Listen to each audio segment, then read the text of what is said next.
Hello and welcome everybody. So today we are going to be talking about a little change that's going to be like kind of happening with how I review books going forward, and this was prompted by the video that is coming next week. So I figured I should roll this video out first so we can go over that before I just release that video. And that is essentially my viewpoints on using star ratings has been slowly changing over the last couple of months, and I really noticed it within the last month with the stuff I was reading and how I was like internally thinking about it. I have started to notice that star ratings are stressing me out. They're severely stressing me out, and it's making my enjoyment of reading really hard. And it's due to the fact that figuring out a book that's an absolute 1-star rating is really easy. Figuring out a book that is a 5-star rating, really easy. Everything in the middle is where it gets really hard. And a lot of that has to do with like the narrative around star readings right now. The outside narrative of like other people being really loud about how they feel about star ratings and how they feel people should be talking about star ratings. And that comes from readers, authors, and everybody in between. And to just like touch lightly on what those outside voices and narratives are, it's, authors trying to manipulate their reviews when they send out their arcs, telling people, oh, if you're going to rate it under 5 stars, you have to wait 2 weeks before you can do that. Or if you're going to rate it, under this amount of stars, then don't rate it at all because you're going to ruin everything for me and I'm going to get lost in the Amazon algorithm or whatever, which apparently doesn't even exist from what I've been reading online. Like there's this myth or something that's, if your book gets like 3 stars or whatever, it gets thrown into like the 3-star jail and they never advertise your book. And apparently like that's not true from what I've been reading. I don't know. I'm not an author.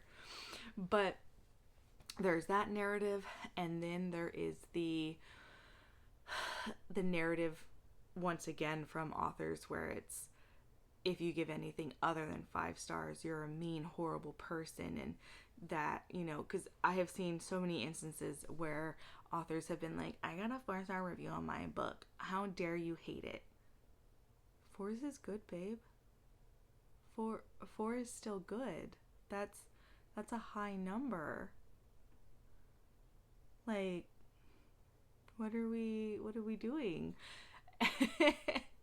And then another outside narrative is other readers being like, I'm a better person because I only rate books 5 stars because I don't want to hurt someone's feelings.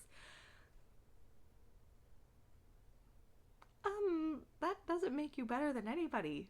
It doesn't. Like, just because somebody wants to, post a 1-star review or a 2-star or a 3 doesn't make you better because you only post 5 stars. You're actually a reviewer that I wouldn't pay attention to, honestly, because I like reviewers who have a variety of reviews. If you are someone who only gives everything 5 stars, for me, you're not a reviewer I can trust. Simple as that. That's my personal thing. But this narrative has become so strong that they're just like, there's so many of them with this mindset, and it's just gotten to a point where I'm just like, I'm annoyed with it, but it's also like, it's wormed its way into my head, and it's made it so hard for me to want to attach star ratings to anything, because I feel we're at this point where star ratings have become meaningless. They just don't mean anything anymore. And it's because there's so much control around what's the right way to do it. And I don't like that. I feel like when I started getting into the review scene about 5-6 years ago, this wasn't a big thing. It was all about the honesty and, being truthful in it. And the only big thing that was around was don't tag an author in a negative review, which 100% don't do that. Okay? I 100% agree with that. Don't do that. But now it's like the narrative is just like 5 stars all the time, every single time. It doesn't even matter if you hate the book, because I've literally seen somebody say that before before I started like leaving a bunch of social media platforms, I literally watched someone say like, you have to give 5 stars even if you didn't like the book, because you don't want to hurt the author's feelings and you don't want to ruin their chance at finding more readers. And like, it's gotten to a point where it's like people forget that all ratings can bring in readers. There have been so many times where I've come across a book where the review is like, they talk about something that they didn't like in it, and I'm like, oh my god, that's something I love in a book. And then I picked it up and I read it and I fell in love with the book. You know, like, negative reviews can sell books just as well as 5-star books can. And so it's just put this like really annoying mentality in my head, because it's wormed its way in, and it's because social media is so loud with it. And so two of the ways that I have decided to tackle this issue is, one, I have stepped away from a lot of social media platforms. TikTok was the loudest and most toxic platform out there, to be honest, and I really don't care about the whole narrative around book talk being like, we saved reading, like we saved the bookstores. You're also an ugly community. You're also an extremely ugly community of people. Like, I do not care at all that you guys want to consistently take the credit for saving the book industry. You guys are a horrible, ugly community. And no amount of, well, you only see the bad because that's what you follow on there.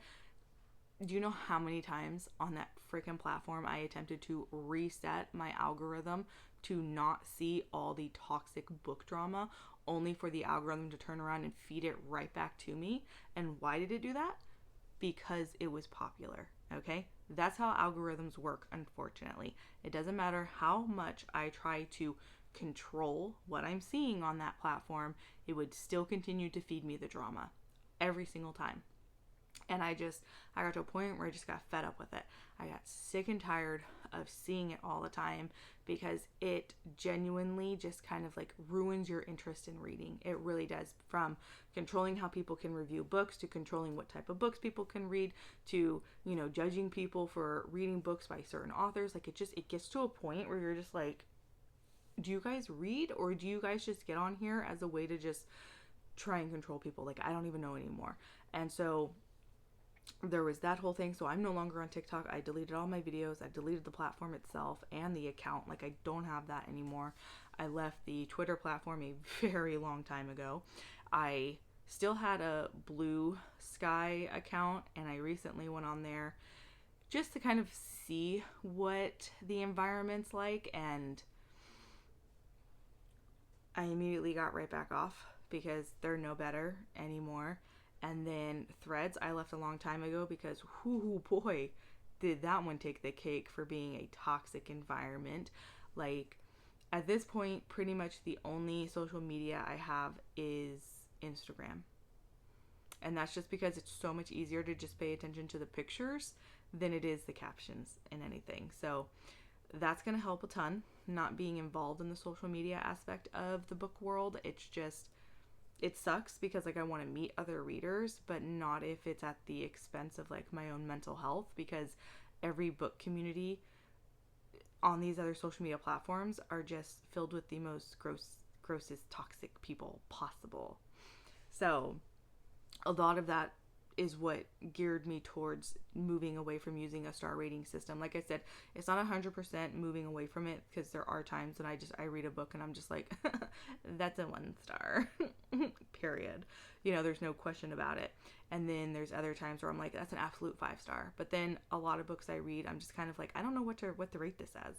And so I've kind of created a little system for myself to kind of help. That way I can, you know, figure out how I feel about the book and then move on. And it's broken down into like 3 little categories, just 3 simple categories. And that would be absolutely love this, which could be between a 5 and a 4. And I enjoyed this, had a great time with it. That's number 2, which is more like a 4 and like a 3. And then worst book I've ever read. And that would be like the 1-2 category. That's kind of how I've broken it down. And then that will kind of like help me figure out where to put it like star wise if I go to review it on Goodreads or something. But I also think this will help with reviewing books later on in the channel, because I won't have to worry about like sticking a star to it. I can just say, I enjoyed this. I really loved this. This was the worst experience of my life, you know, that kind of thing. And I think it'll make it easier for wrap-ups, because I can just kind of like break things down into like 3 groups. So I'm hoping that this will be better. I know I've already seen a better turnaround in my reading, because I'm not spending days after reading a book stressing over how to rate it. So that has been a good positive. So hopefully going forward, like when I talk about the books on the channel, it'll also just be easier too. And I won't be stressing so much on how to tell you guys about books. Because yeah, I would like to go back to like reviewing books more often, but I definitely let a lot of that outside chatter on how to review books get into my head. And so I'm kind of hoping that this will help reset me, but also leaving all of those social media platforms is going to be the biggest one. So at this point I have just my Instagram, and then I have this here where nobody really talks to me here, but I keep trying. So so yeah, so hopefully next week's video will be really good, since I can now like I'll be able to talk about the books that have helped prompt this change. So if you guys have stopped using a star system, let me know. I know there's a couple of other booktubers who have stopped using it. Like I said, I'm not like 100% stopping it, but I am gonna like try and like use it less, just to try and help reset my mindset around reviewing books. But yeah, so if you guys stuck through this whole video, thanks. I know it's not much, but it's just kind of my rambling thoughts and going forward what reviews are going to look like on the channel. So yeah, and also don't count on this being the background going forward. I waited too late in the day to try and film the video, and there's too much light in both sides of my house, and so I'm in the kitchen hallway area-ish. It's not comfortable. So anyways, I will talk to you guys next time. Bye.